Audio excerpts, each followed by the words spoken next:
with Darren Sarll after, I would say, a tremendous 2-0 win tonight. And again, after Saturday, another 14-man performance, really. Oh, but, so much credit goes to them three boys that come on. I thought when Johnson came on, showed real determination, a light of spikiness to him, which I love. Jermaine has been a brilliant pro since I joined the club. And Joe just does that job really, really well when sort of the proverbial feces hit the fan. I thought I dealt with that well.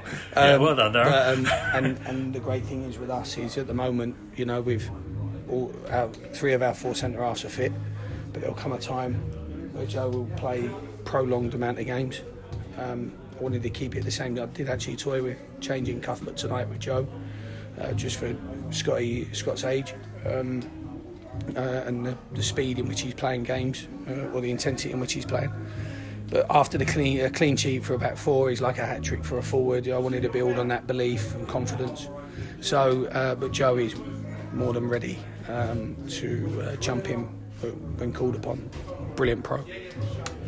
It was a very strong performance, and people automatically look at the goal scorers and the goals. But in the first few minutes, we could have been 1-0 down. It was a tremendous save by Luke Wilkinson. Yeah, gets paid to block shots, I mean, everyone goes giddy over it. He gets paid for it, it's his job.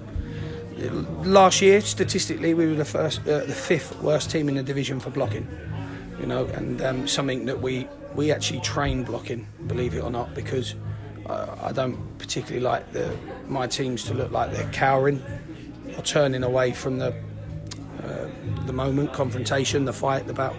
So, we work hard at it, but he's a good player, Lou. He's a good player. There's a reason why I take him everywhere and he gets a bit of stick for it. But it was a good block, and I think we'd have won the game anyway.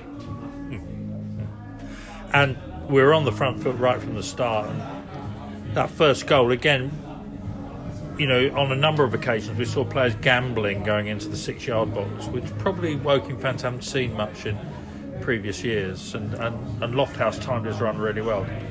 It was a brilliant ball, and we spend a lot of time because we've got five who lost the very, very good wide players. So, we spend a lot of time in practice on those flank positions, and Moss and Casey don't get the credit for their sacrificial running that they make in order to get some of those moments. But to score a goal, you've got to run towards it. And now Kyron at present is playing a little bit more offensively. He's got to run towards the goal. So, I don't want to take anything away from Kyron, but he's doing his job. Yeah.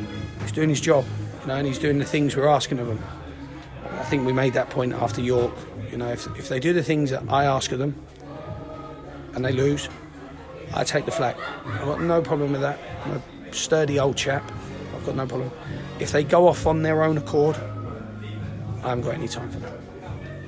So what was the message at half-time? I mean, I would say we dominated that half and could well have had 2 or 3 more. What was your message at half-time? Yeah, I thought we could have had maybe more than 2 or 3 more. I thought if that was 5 at half-time, that wouldn't have been too outrageous. Podge had a good chance. Ince and Kellerman are getting into some brilliant positions now. Lofthouse had another moment on this right-hand side that he could have dealt with better.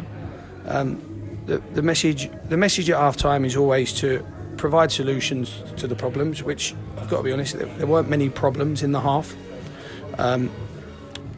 And also to remind them of how we think we can beat the team in front of us. Clear your mind, refocus, let's start properly, and starting games is so important for me. I had a brilliant mentor in Glenn Roeder, and he was so forceful in his messages about the first 15 minutes, and the first 15 minutes after half time. So really important that we start properly. And you could see after half time they were trying so hard to get back into the game, weren't they? And we held our own pretty well. They changed shape a couple of times, which Keith's a very experienced manager, so he will do.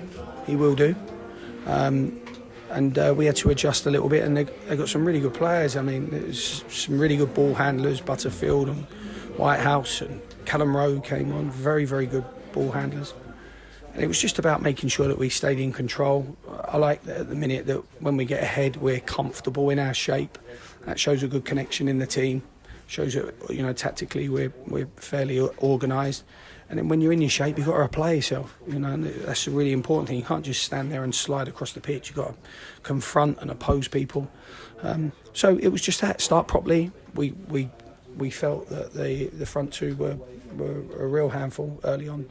So it was all about how can we get Grego Cox and Armand into aggressive positions, and they did that well. And Lofty had a couple of sweet. I think Grego Cox is unbelievable for the second goal in his header.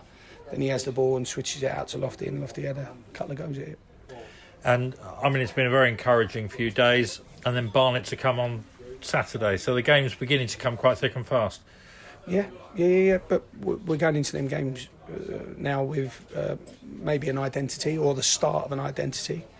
We're going in there with a humility because of the opening day, and we've just got to.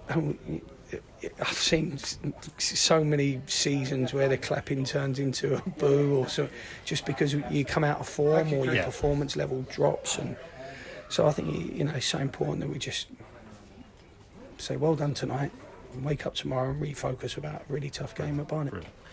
Final question: only 4 on the bench. Is that a worry, or is that just the? No. It's not, and it's not a statement. It's not a statement. We've got an 18-man squad. We had 3 injured. I'm really happy with every one of those 18. Really happy. Like I said, the 3 boys that came on, I thought were, real highlights for me in their temperament and their attitude. We've got budget, we've got money. There's money there. There's money that we haven't spent yet that's there. And, we always wanted to be aggressive early and then breathe, take it in. The EFL climate's changed massively because of the 9 subs, 5 coming on. Aspects like that, so there is not a huge turnover currently in the EFL, and if we have problems in our starting 11, we know who we'd like in the positions to maybe temporarily repair that problem. But if we're not going to improve the starting 11, I'm not interested in adding to the squad. I'm really not. I've said all along I like small groups. I like people to know that at any moment they're going to play 5 or 6 games. And there is not one weak link in our squad, not a weak link amongst them. So I like that. I feel comfortable with that. It's nothing to do with John or Drew. I'm not trying to make a plea for more funds. We've got money. There's money there. I haven't spent the budget. And they've been brilliant with me. They've let me take responsibility of how we spend it and where we spend it. And but until I find someone that's going to improve us, I'm not spending a penny. Brilliant. Thanks, Darren. Great effort today. Great effort on Saturday. We'll see you in Bath.